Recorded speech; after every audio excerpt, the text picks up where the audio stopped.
Welcome back, everyone. Today, I am going to be narrating The Utterly Perfect Murder by Ray Bradbury. This was requested by my extremely close friend, Andrea. Dear, I hope this narration is as beautiful as you are. Thank you for everything. If you would like to make a request, please feel free to contact me at any of the links on screen or down below. I am always available for free narrations, and I am available for paid, public, or private recordings. Without further ado, our presentation. It was such an utterly perfect, such an incredibly delightful idea for a murder, that I was halfway out of my mind all across America. The idea had come to me for some reason on my 48th birthday. Why it hadn't come to me when I was 30 or 40, I cannot say. Perhaps those were good years and I sailed through them unaware of time and clocks and the gathering of frost in my temples or the look of a lion in my eyes. Anyway, on my 48th birthday, lying in bed that night beside my wife, with my children sleeping through all the other quiet moonlit rooms of my house, I thought, I will arise and go now and kill Ralph Underhill. Ralph Underhill, I cried. Who is he? 36 years later, killed him for what? Why, I thought, for what he did to me when I was 12. My wife woke an hour later, hearing a noise. Doug, she called. What are you doing?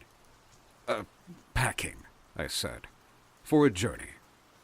Oh, she murmured and rolled over and went to sleep. Board! All aboard! The porter's cries went down the train platform. The train shuddered and banged. See you, I cried, leaping up the steps. Someday, called my wife. I wish you'd fly. Fly, I thought, and spoil thinking about murder all across the plains? Spoil oiling the pistol and loading it and thinking of Ralph Underhill's face when I show up 36 years later to settle old scores? Fly? Why, I would rather pack cross-country on foot, pausing by night to build fires and fry my bile and sour spit and eat again my old mummified but still living antagonisms and touch those bruises which have never healed. Fly? The train moved. My wife was gone. I rode off into the past. Crossing Kansas the second night, we hit a butte of a thunderstorm. I stayed up until 4 a.m. listening to the rave of winds and thunders. At the height of the storm, I saw my face, a dark room negative print on the cold window glass, and thought, where is that fool going? To kill Ralph Underhill. Why? Because! Remember how he hit my arm? Bruises. I was covered with bruises. Both arms, dark blue, mottled black, strange yellow bruises. Hit and run, that was Ralph. Hit and run, and yet, he loved him. Yes, as boys love boys when boys are 8, 10, 12, and the world is innocent and boys are evil beyond evil because they know what they do, but they do it anyway, so on some secret level, I had to be hurt. We dear fine friends dated each other. I to be hit, he to strike. My scars were the emblem and symbol of our love.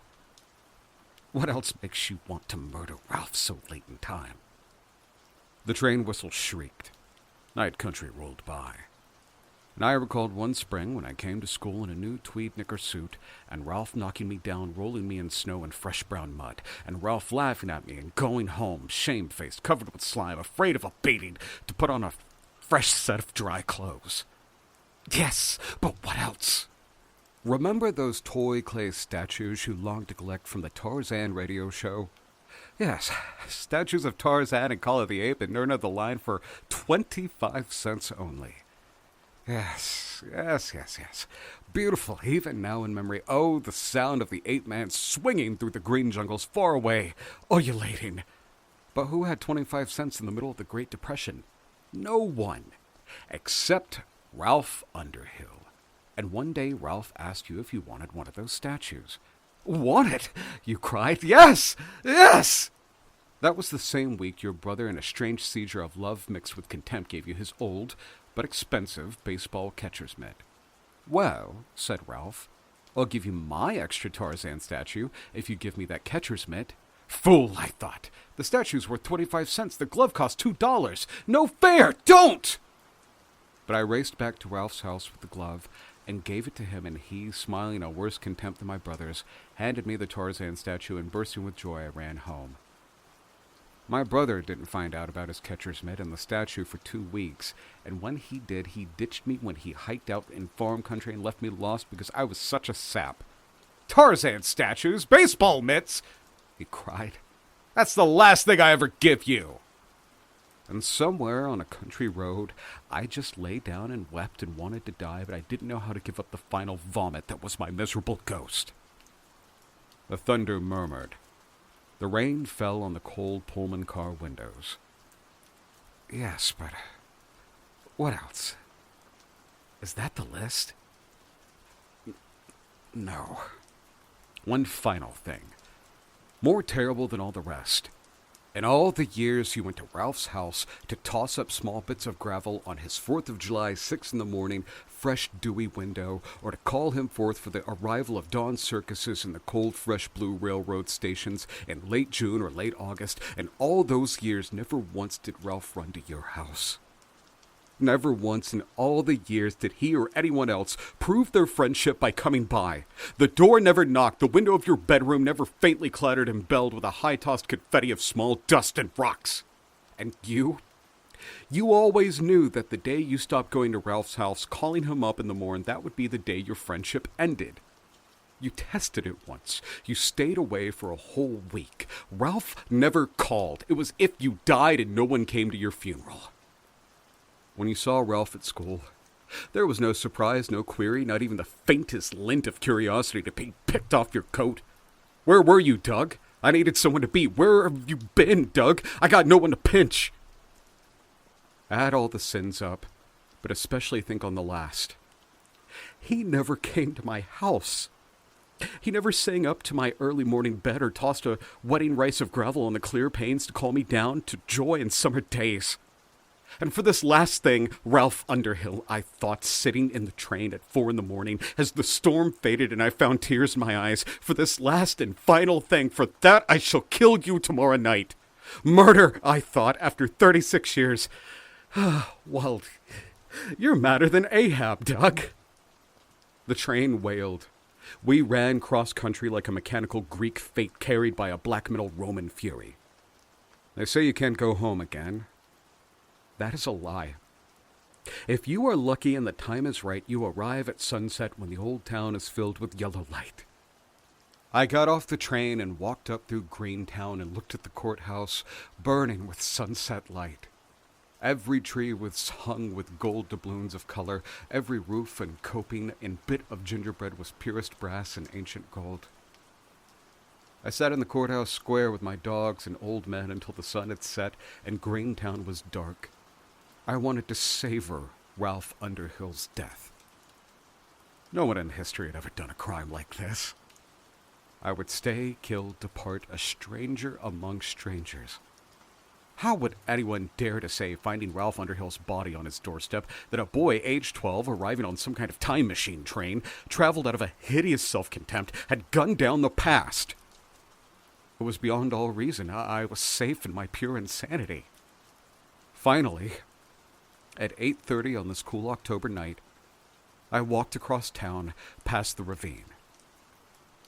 I never doubted Ralph would still be there. People do, after all, move away. I turned down Park Street and walked 200 yards to a single street lamp and looked across. Ralph Underhill's white 2-story Victorian house waited for me. And I could feel him in it.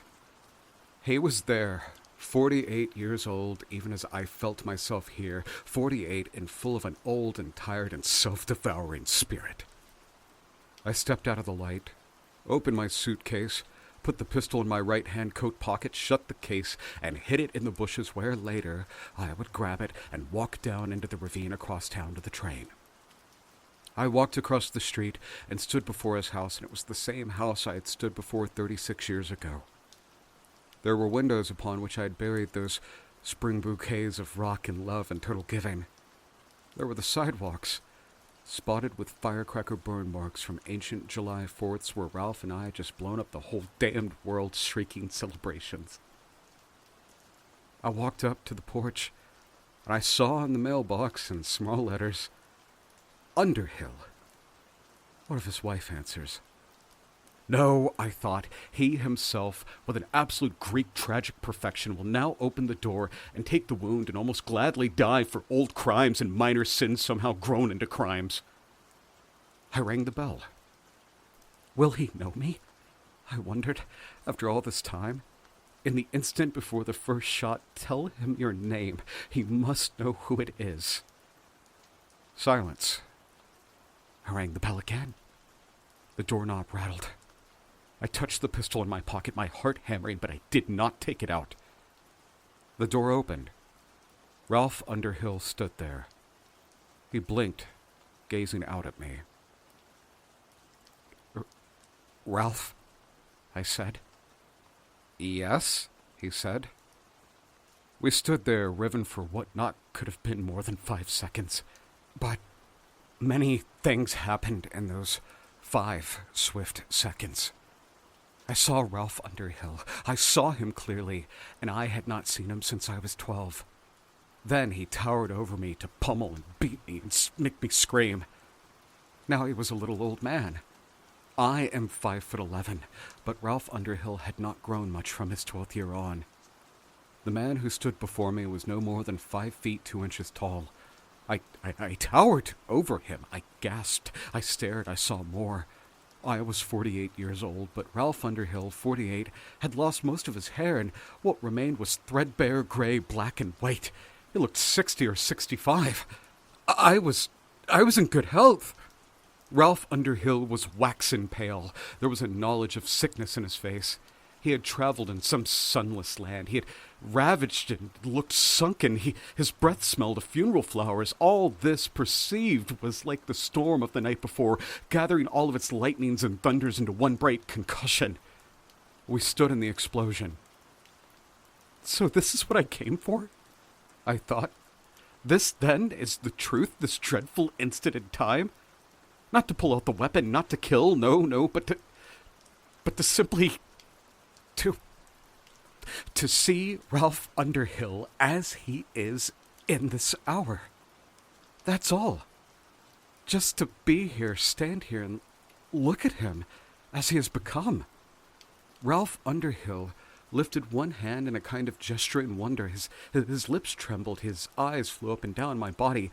His mind measured this giant who shadowed his door, and at last his voice, so small, so frail, blurted out, "Doug?" I recoiled. "Doug?" he gasped. Is that you?" I hadn't expected that. People don't remember. They can't. Across the years, why would he know, bother, summon up, recognize, call? I had a wild thought that what had happened to Ralph Underhill was that after I left town, half of his life had collapsed. I had been the center of his world, someone to attack, to beat, to pummel, to bruise. His whole life had cracked by my simple act of walking away 36 years ago. Nonsense! Yet some small, crazed mouse of wisdom scuttered about my brain and screeched at what it knew. You needed Ralph, but more, he needed you. And you did the only unforgivable, the wounding thing. You vanished. "Doug," he said again, for I was silent there on the porch with my hands at my sides. "Is that you?" This was the moment I had come for. At some secret blood level, I had always known that I would not use the weapon. I had brought it with me, yes, but time had gotten here before me, and age, and smaller and terrible deaths. Bang. 6 shots through the heart. But I didn't use the pistol. I only whispered the sounds of the shots with my mouth. With each whisper, Ralph Underhill's face aged another 10 years. By the time I reached the last shot, he was 110 years old. "Bang," I whispered. Bang, bang, bang, bang. His body shook with the impact. "You're dead." "Oh, God, Ralph, you're dead." I turned and walked down the steps and reached the street before he called. Doug, Doug, is that you? But I did not answer, walking. Answer me, he cried weakly. Doug! Doug Spaulding, is that you? Who is that? Who are you? I got my suitcase and walked down into the cricket night and the darkness of the ravine, across the bridge and up the stairs, going away. Who is that? I heard his voice wail one last time. A long way off, I looked back. All the lights were on all over Ralph Underhill's house. It was as if he had gone around and put them all on after I left.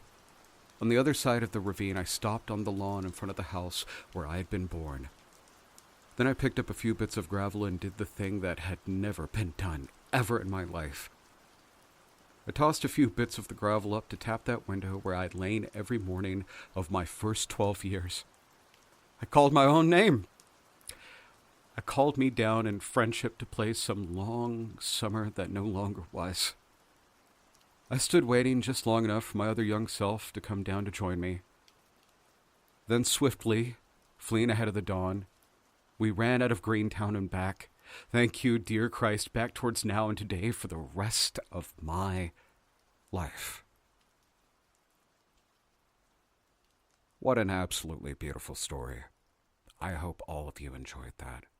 If nobody's told you today, please take care of yourself and know that you're loved.